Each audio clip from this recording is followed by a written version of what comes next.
in this tsunami of teaching, we can easily just focus on the big things, the big successes, the big victories. You talk about the small things. Well, there are small wins, that we say sometimes celebrate the small wins. What does that look like? And why do you think that's so important as well, since we're talking about planting these little seeds, taking advantage of those little moments? What about the small wins? So not every day is going to be a huge breakthrough. That's okay. We Um, wish. those small wins. Right, right. I think about the first time a child memorizes a Bible verse and beams with pride. That's a win. When one of your students chooses kindness instead of reacting, that's a win.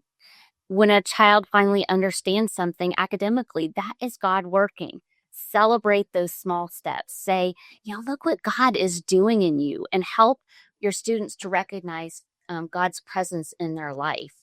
Those small wins matter because God grows big things from small obedience.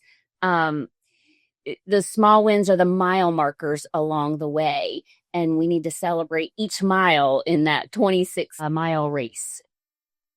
Yeah, that's great. I like that you pointed out to recognize it and be encouraged, because sometimes, like as teachers, we are looking for those big aha moments, and we get to the end of the day and we didn't realize how many little things we skipped over, and we need to hang on to those, especially sometimes we really, really need to hang on to those little things.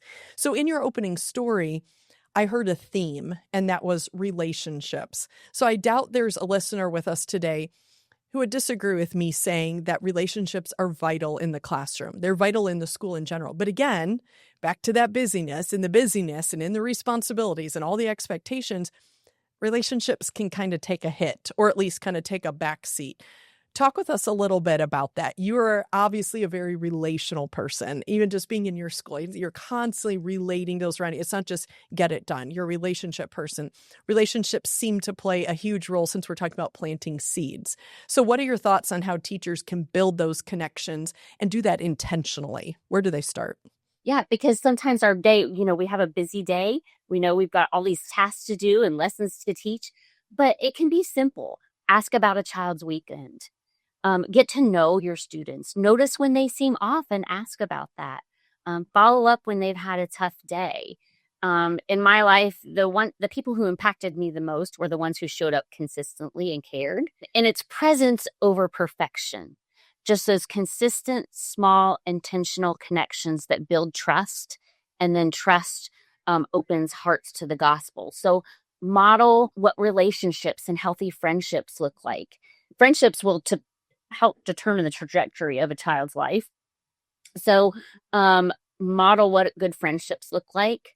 Friends encourage each other, inspire each other. And again, just take advantage of those small moments to ask about their day, and follow up with them if they've had a hard day.